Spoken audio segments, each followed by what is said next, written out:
It is true, you must earn your freedom. It is not free. Every act of courage and integrity requires overcoming something, releasing something and escaping something, both within yourself and outside of yourself. Life is moving. You must move with it. You must prepare for it. You must respond to it.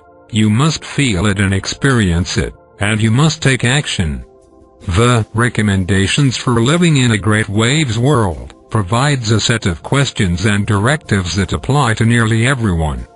This is the beginning preparation for the great waves of change. It is the beginning because the great waves will be long-lasting, and there is no set of written guidelines that can answer everyone's needs and questions.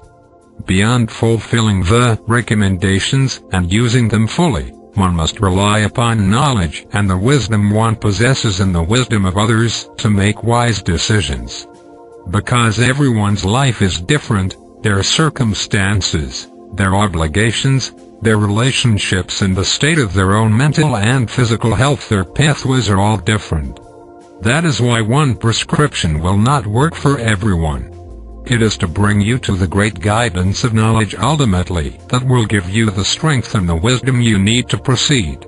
But certain initial preparations must be made. If your circumstances are putting you in great jeopardy in the face of the great waves of change, you must attend to them now. Do not wait, or you may not be able to change them. Where you live, how you move about, your work, your health, the amount of support you gain from your relationships, your behavior and your emotions, these are all very important. It is not enough to just change one's thinking. One must change one's life. Here you will have to override your social conditioning and your weaker tendencies, disappointing other people, breaking the chains that hold you in place.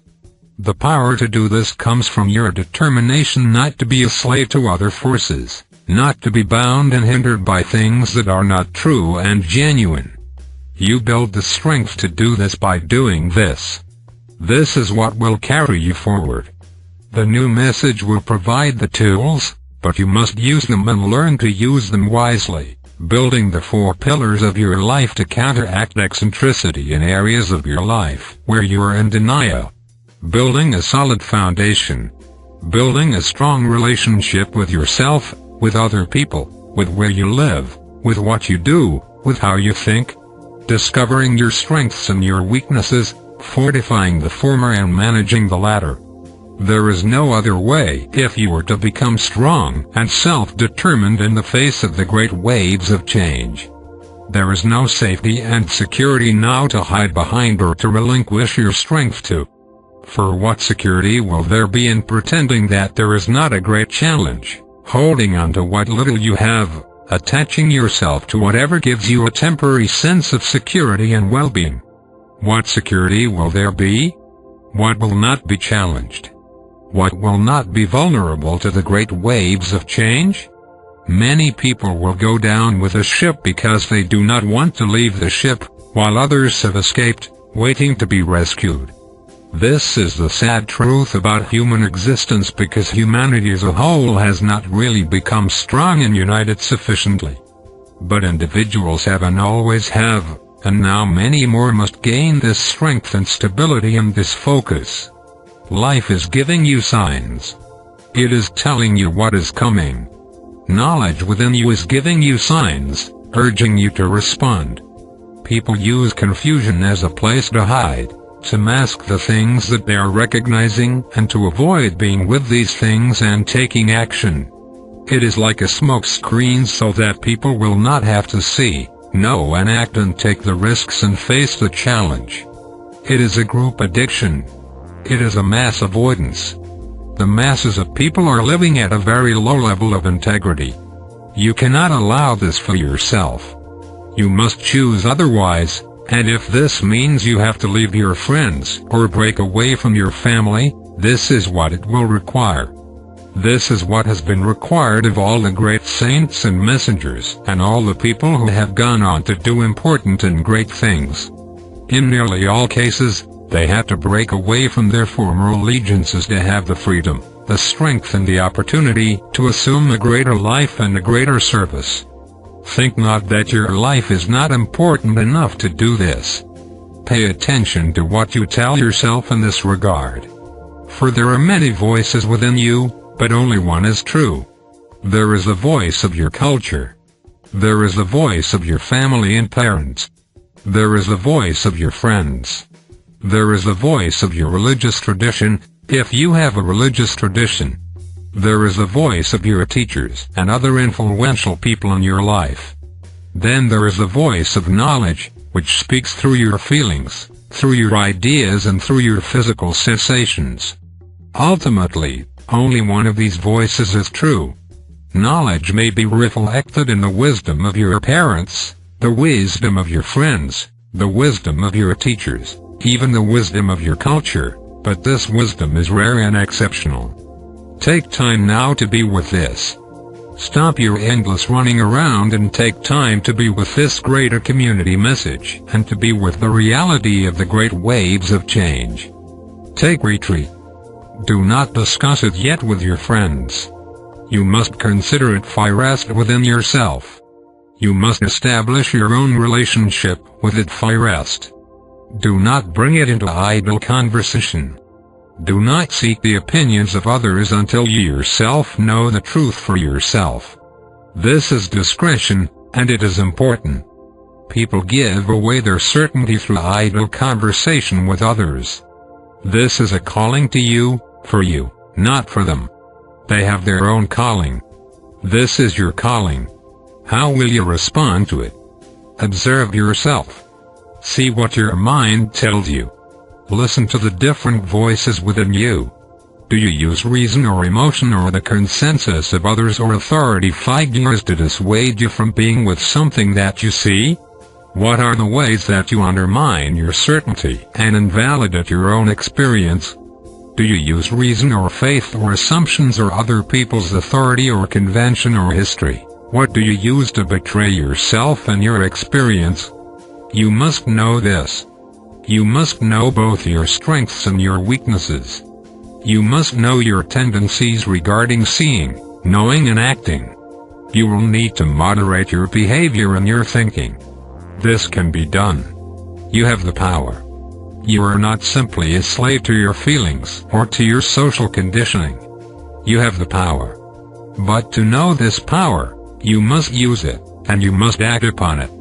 Otherwise, power is just an idea, a fleeting moment of experience, a recognition but not yet the functioning reality within you. The great waves have everything to do with who you are and why you are in the world.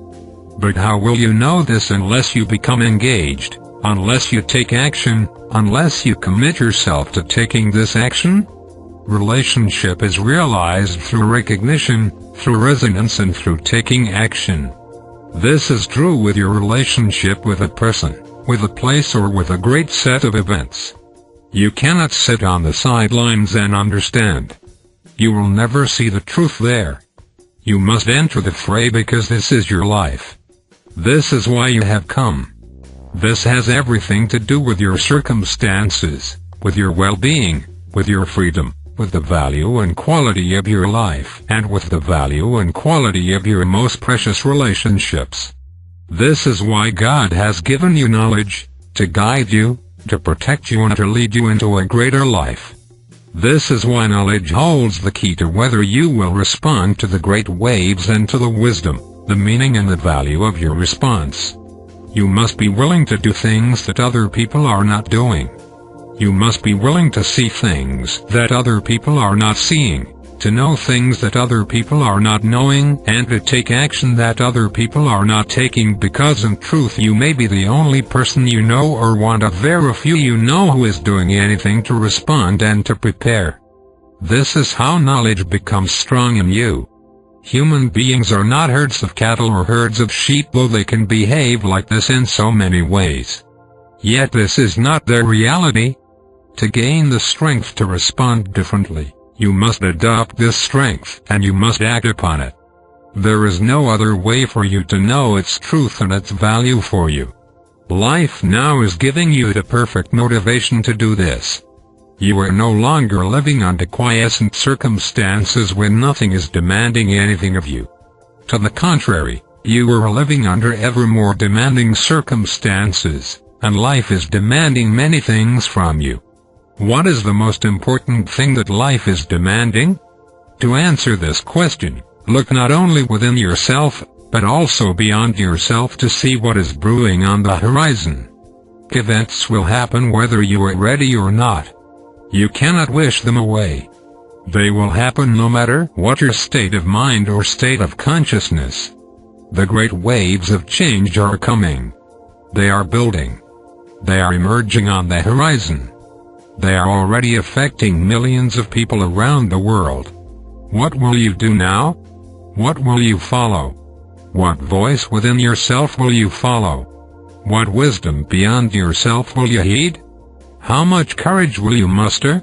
How far will you go in your preparation? How seriously will you take the situation? To what degree will you compromise yourself to meet the intentions or the expectations of others? Only you can answer these questions. Here you are being given the gift of awareness. This is a gift that is given with love and with respect. God honors the great strength in you, a great strength that you're only beginning to discover.